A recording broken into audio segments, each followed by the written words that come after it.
Hey everybody, I wanted to add my voice to the Jordan Peterson, Sam Harris debate and see if we can untangle a few things. I've listened to, I think, a bit of the first one and the full length of the third one, and I've also heard the most recent ones, and I've heard, I think, the first full podcast between Harris and Peterson. And part of what's going on in this conversation that's difficult for me is I'm having trouble even figuring out what exactly are the claims that they're disagreeing about. It feels like to me, as somebody who has roots in analytic philosophy, that the claims aren't quite as precise as they could be. And I think that because there is some imprecision running around in the conversation, there is an opportunity to make that more precise and then really highlight the actual differences between Peterson and Harris. Sorry, there's a siren going by. So what I'm going to do is I'm going to put forward 4 or 5 different claims that I think are being circled around but not named. And just by naming them, I'm hoping that that'll help kind of get us maybe unstuck in the way we're thinking about this conversation. And then I have some thoughts about how we might move the conversation forward in general. So the first claim is this idea that there are principles of human flourishing. And I think that this really is at the bedrock of the conversation between Harris and Peterson, because it goes uncontested, certainly from Peterson's side, and Peterson spends a lot of time talking about divine principles. Sometimes he uses that language, or he'll say wisdom, things like that. And I don't get the sense that Harris contests this basic idea that there are better and worse ways of being human. It's almost self-evidently true. But that core set of principles, I think, is what the primary object of this debate has been about, is the nature of those principles. In particular, the content of those principles, the provenance of those principles, the promulgation of those principles, and so on. And so those are some of the particular claims that I want to cover next. So first, the content of these principles. So let me just pause here, actually, put a little kind of concrete around what I mean by these principles. So just to pull an example off the top of my head, Peterson is fond of talking about Abraham, the story of Abraham and Isaac, and the sacrifice that Abraham was called to make. And although I may not be getting all of the complexities correct here, the upshot for Peterson seems to be something like the moral of this narrative is sacrifice now to get what matters later. Something along those lines. Now, I would say that second part that I just said, sacrifice now to get what matters later, let's call that a fundamental principle of human flourishing. And then we have that principle is then enclosed, if that's a word, clothed in this particular narrative of Abraham and Isaac. So that's what I mean by those principles. So then now let's turn to different questions. So those principles exist, and then now if we ask ourselves, what is the content of those principles? I think that Peterson has spent really much of his life trying to assemble a list of these principles. Now, that may be doing a slight disservice to Peterson, because I think that it's not just an objective list of like 18,000 principles that are all on a surface level and not connected at a deeper level. But I do think, nevertheless, it seems to me that this seems to be Peterson's main program, is what are the principles of living that enable human flourishing. And this, of course, this fact makes total sense when you consider that Peterson is a clinical psychologist. He spent many years, I assume, helping people to get unstuck in their lives. And certainly what he's doing is helping people get unstuck in their lives now on a much broader scale. And I would include myself in that category. So that seems to be the kind of thing that Peterson is up to. So Harris, on the other hand, he has spent a lot of his life, his career, I should say anyway. He was made famous for debunking, not debunking, but really attacking fundamentalism. And I think if I was to, in broad strokes, kind of paint their natural conversational style, I would paint Peterson as like a reclaimer, and I would paint Harris as like a debunker. And Harris, debunks a lot of the fundamentalist myths. I get even confused saying debunks the myth, because now I'm so far from fundamentalism that they don't even seem like they need to be debunked anymore. But certainly there was a time in my life where they did need to be debunked, and that's what he primarily is. And he identifies with that skeptic crowd, the James Randys of the world. Although he has important differences with them, I don't want to paint him into a corner there. But I do think that's, broadly speaking, a kind of a fair assumption. So when we're looking at this conversation, then it's no surprise that Peterson is interested in motivating people and reclaiming this religious tradition, specifically Christianity, whereas Harris is more interested in debunking any problems associated with doing that. And so that's a kind of painting the picture or setting the basis here. So when we ask ourselves, what's the content of these principles? Peterson is going to say, yeah, there's this list of principles I came up with, and there's actually a strong overlap between that list and Christianity itself. And Harris is going to want to say, or does say, well, there may be this objective set of principles at the core, but at the same time, those principles have been clothed in the language of Eastern mythology. In fact, Harris would say, it's been clothed better in some Eastern traditions, in their mythology, than in Christianity. And so one of the claims that I want to put forward here is this notion of what I'm calling mythological fungibility. And the idea here is that one could, or the claim, somebody who subscribes to mythological fungibility would buy the notion that that objective set of principles could be expressed equally as well in any tradition, assuming that the necessary human artistic tendencies were applied to that tradition. And so here we might think of, not only the Eastern traditions, but also, the story of Pinocchio, which of course doesn't originate in a religious tradition at all, or the story of Beauty and the Beast, or Grimm Brothers fairy tales. And what's curious is that I think Jordan Peterson actually subscribes to mythological fungibility, but Harris is using mythological fungibility as a way of casting doubt on the notion that there's something really embedded in the Christian tradition that can't be found elsewhere.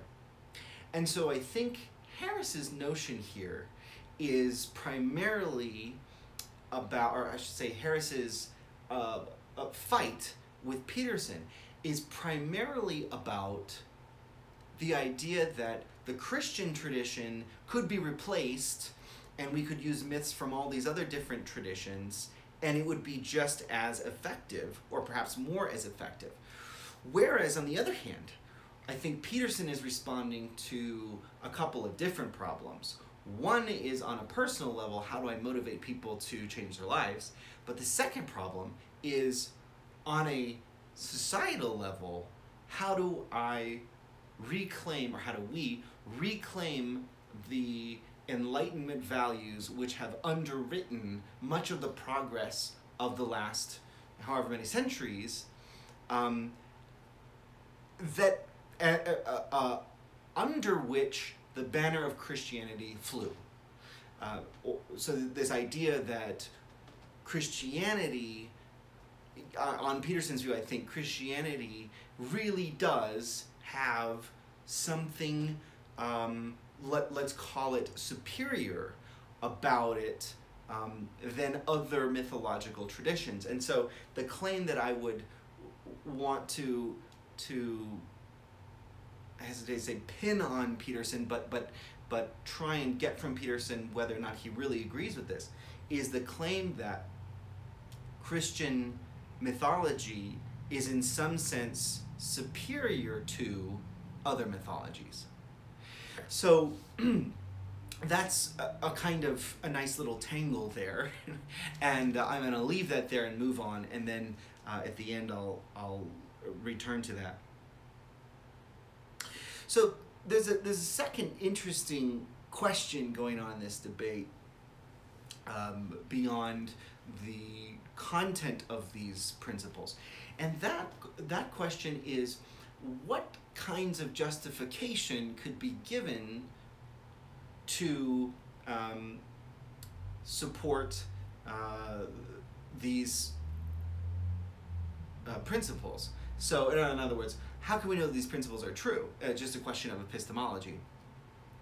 And I think Peterson actually makes something of a novel claim here. It's maybe not entirely novel, but I can't say that at least I've been familiar with this kind of claim. And please put it in the comments if I'm missing something. But at one point, I think in the very last debate, Peterson makes the claim that, and again, I am putting words into his mouth, but I'm trying to be, I'm trying to have as much fidelity as possible I'm trying to steel man his argument. He makes the claim that because the Christian mythos has survived for so long, it's worth taking seriously. And so what we might call this is a kind of natural selection theory of epistemological justification, or narrative justification, something like that. And the idea is that, well, the myths that really resonate with human beings and really hit them at their core and motivate them to do better and express these fundamental principles about what it is to flourish, well, those are the myths that survive, and the other myths which were put forward at various times that less aptly express these fundamental truths about flourishing, well, they fell away. And so it's an obvious parallel here to Darwinianism or Darwinism. And I think this is, again, I think it's something of a novel claim, and once I kind of bring that to the surface analytically, it naturally is obvious the kinds of objections it might suffer from. So, there is such a thing as genetic drift, or what Stephen Jay Gould called, I think, spindrels. And what these are is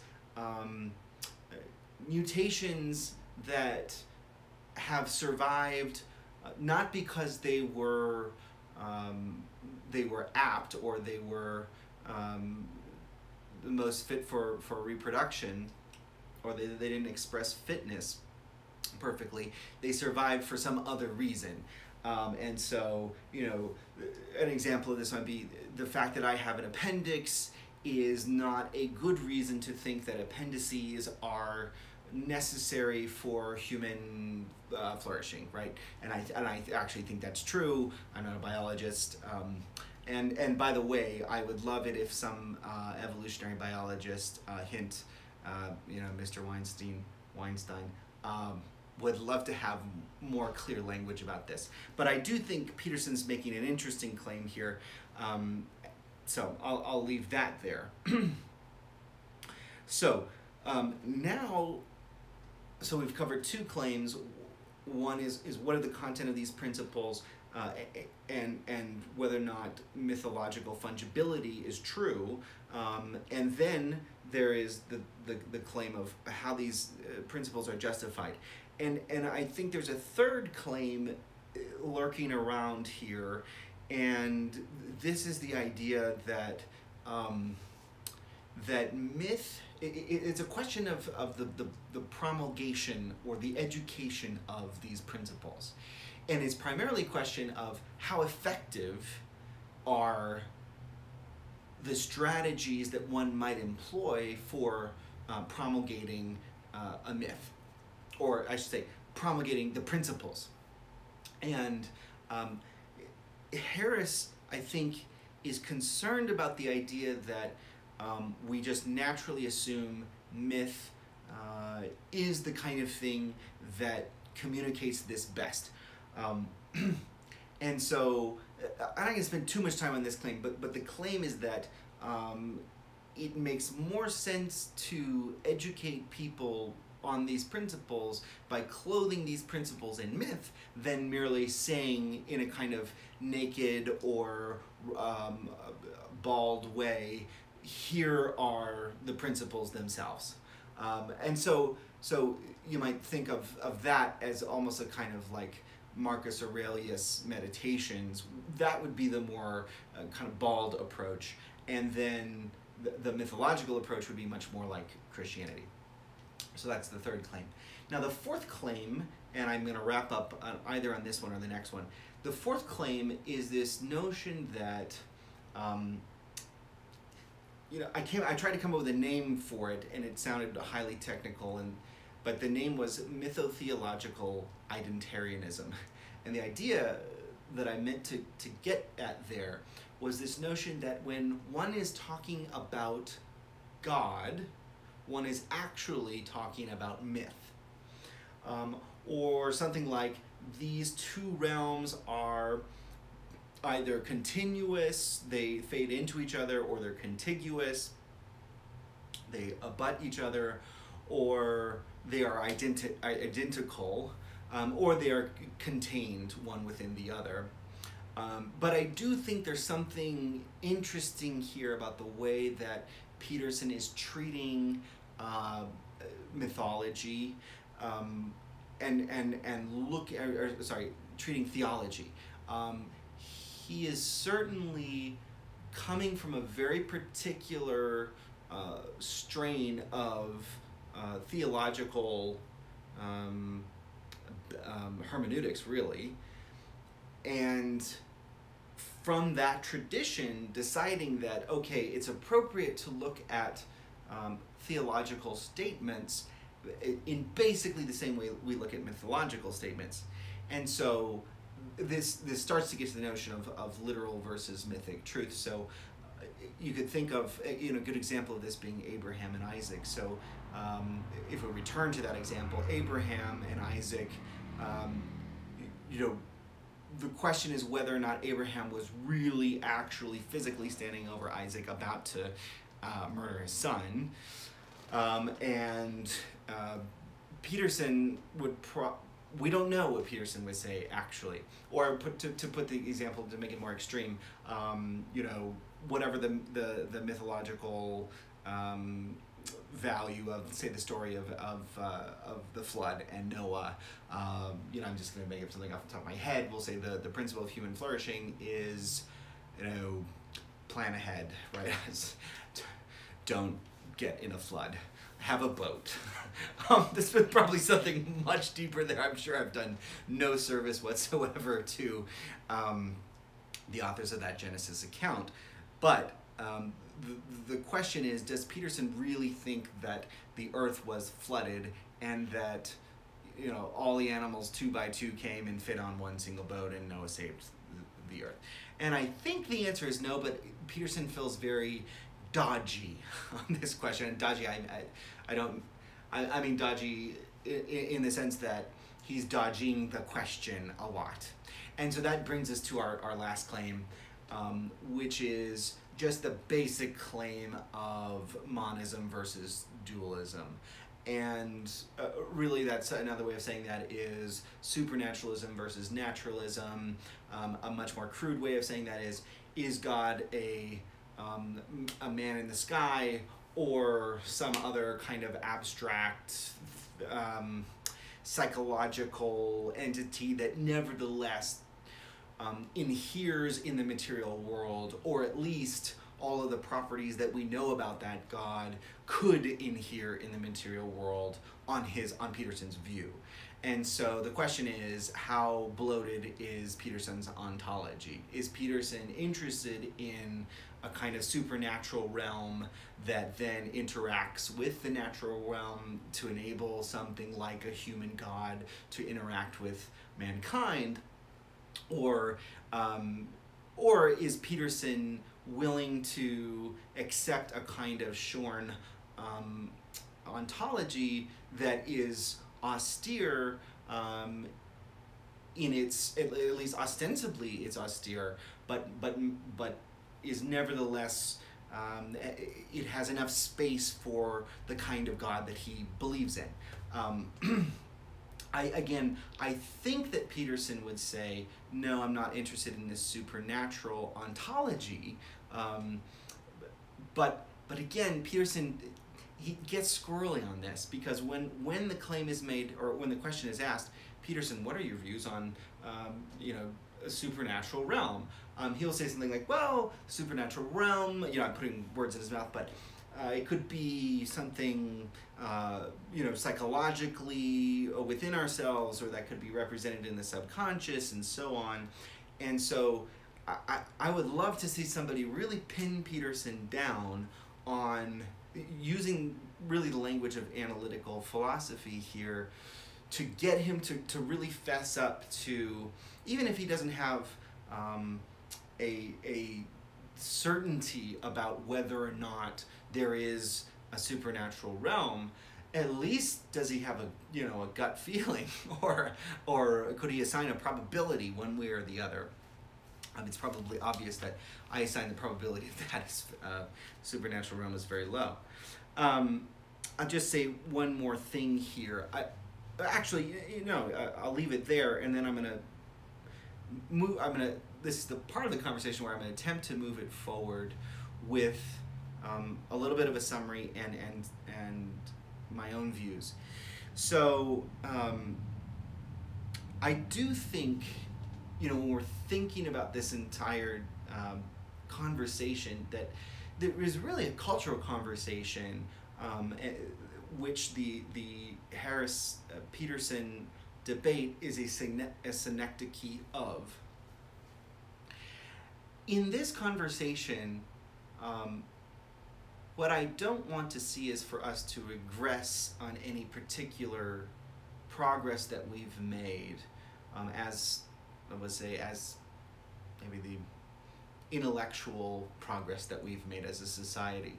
And so I do think that Harris represents something very important here, which is the notion that it's very, very, very dangerous and destructive to humankind to encourage or enable fundamentalist ideology. Now, fundamentalist ideology, maybe that doesn't immediately mean a whole lot because it has so many different meanings, but what I mean by that is when we are encouraging the kinds of beliefs that would subscribe to the notion that, yes, the earth is 6,000 years old, evolution is a myth, or a lie, I should say.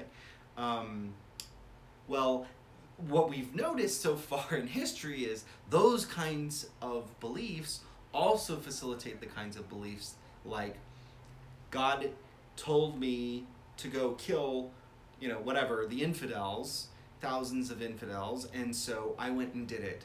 And I believe God no matter what, right? And so I think the danger here in what Peterson is doing with reanimating religion is that we surreptitiously, and I'm using Harris's words, surreptitiously kind of smuggle in fundamentalism. And so in my own view, I don't think that the new synthesis, which is what I'm calling, or maybe I'm calling it the grand synthesis, I haven't made up my mind, the grand synthesis, let's say, of the IDW, I don't think that we want to make room in that synthesis for fundamentalism. I think that figures like, I think Van der Klee's a great person, and I don't know much about him, but from what I do know, he seems very likable. He seems like the kind of guy I'd love to get a coffee with. But nevertheless, if it's true that he is a pastor of a fundamentalist church, then I don't think fundamentalism has a place in this movement in terms of being a part of the synthesis, being a part of the conversation, absolutely. But at least in my own view, the grand synthesis here really cannot include fundamentalism. It just, unfortunately, just has to be excluded. This notion that you can believe whatever you want to believe because it's been revealed to you by a magical entity. Well, I'm sorry, I just don't think we can regress to accept that. And nor do I think we need to accept that kind of fundamentalism if we are to accept what Peterson has been doing, reanimating the mythos of Christianity in our society.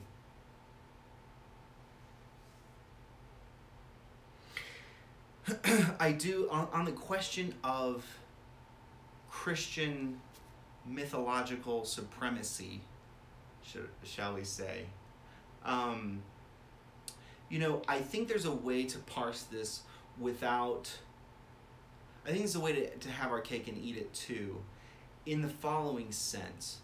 I think that we can say, there was a question once, maybe it wasn't a question, I think it was a book I read about the Dalai Lama, and he said, whatever tradition you're in, he's specifically speaking to a Westerner, I think, at the time, stay in that tradition. There's no need to convert to another tradition, or to my tradition, even if you find the kinds of things that I do in my tradition interesting, you can import those into your tradition or go looking for them in your tradition and you'll find them.